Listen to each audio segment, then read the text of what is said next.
Hey viewers, welcome back to our channel clear economics with Akshay. National income series में एक और important video लेकर मैं आपके साथ आ चुका हूं और इस वाले मेथड में, इस वाले वीडियो में मैं नेशनल इनकम के तीनों मेथड और उनकी बहुत ज़रूरी डिटेल आपको बताऊंगा। ठीक है, जैसे सबसे पहले हम मेथड शुरू करते हैं आय विधि। तो आय विधि में हम लोग क्या निकालते हैं? एनडीपीएफसी। एनडीपीएफसी का फॉर्मूला क्या होता है हमारा? COE plus OS plus MI. ठीक है, अब ये सीओई और ओएस एमआई क्या है ये हम लोग बहुत पहले समझ चुके हैं, लेकिन मैं क्विक रिवीजन दे देता हूँ। सीओई मतलब कर्मचारी पारिश्रमिक। ठीक है, दो तरह का होता है, एक किस्म के रूप में और एक नकद रूप में, यानी कि आप कैश में देंगे या वेजेस इन काइंड।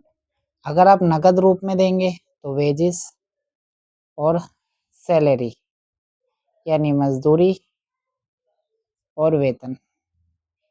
अगर आप कैश के रूप में नहीं देते, किस्म के रूप में देंगे तो आप किराया मुक्त मकान दे सकते हो और सामाजिक सुरक्षा योजना में योगदान। ठीक है, यहाँ ध्यान रखिएगा, अगर सामाजिक सुरक्षा का योगदान मालिक के द्वारा होता है तो वो सीओई का पार्ट है, अगर श्रमिक द्वारा होता है तो वो पार्ट नहीं है। ठीक है, तो हमारा सीओई यानी कर्मचारी का पारिश्रमिक कंप्लीट। इसके बाद हम बात करते हैं ओएस। ओएस क्या है? परिचालन अधिशेष। ठीक है, देखो हमें आय कैसे मिलती है? हमें दो तरीके से मिल सकती है, या तो अपने साधन के द्वारा या अपनी सेवाओं के द्वारा।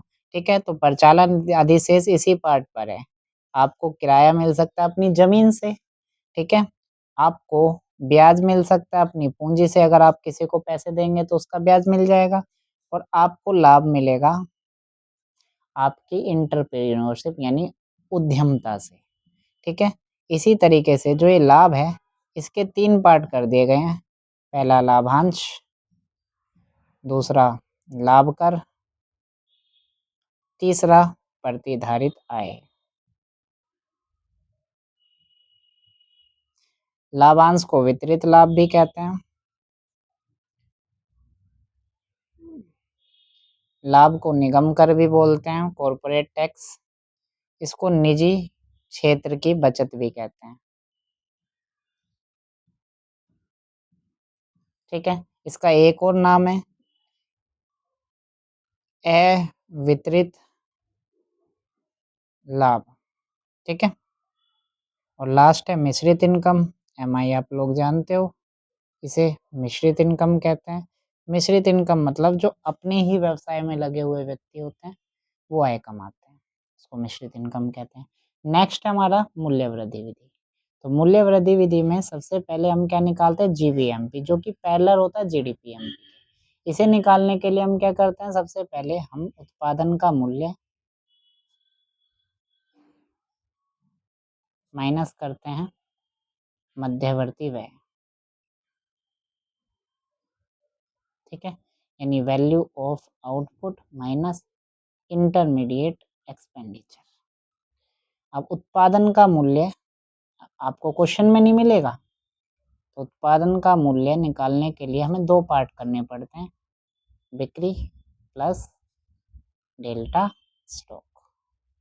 ठीक है, बिक्री मतलब बेचना, तो बिक्री के भी दो पार्ट हो सकते हैं, एक तो आप अपनी घरेलू सीमा यानी अपने देश में बिक्री कर सकते हैं, या दूसरा निर्यात।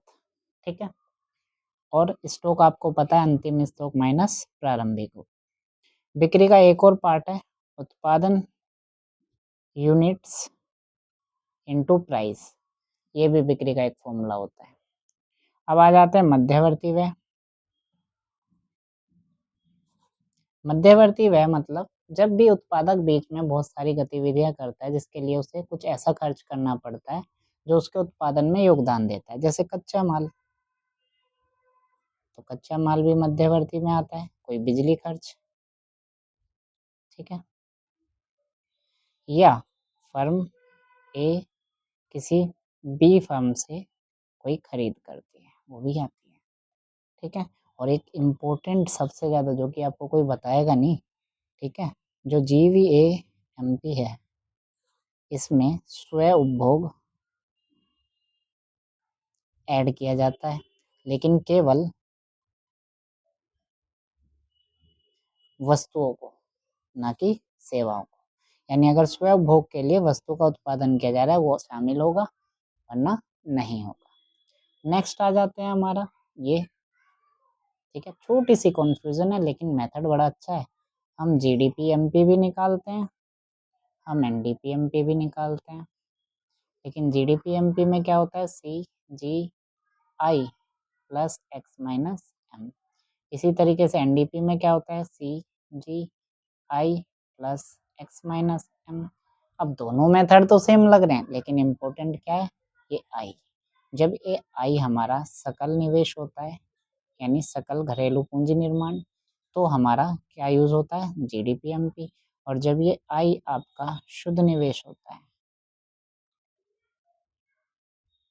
तो हम यूज क्या करते हैं, NDP-MP, ठीक है। और सारे फॉर्मूले की एक्सप्लेनेशन मैंने शॉर्ट्स में भी डाली है, आप ध्यान से देखिएगा।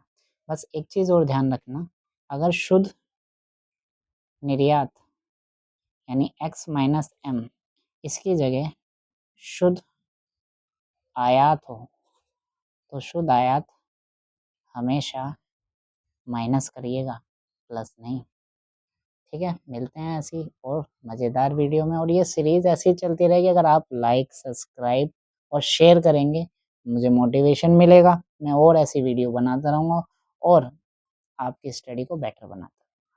Thank you.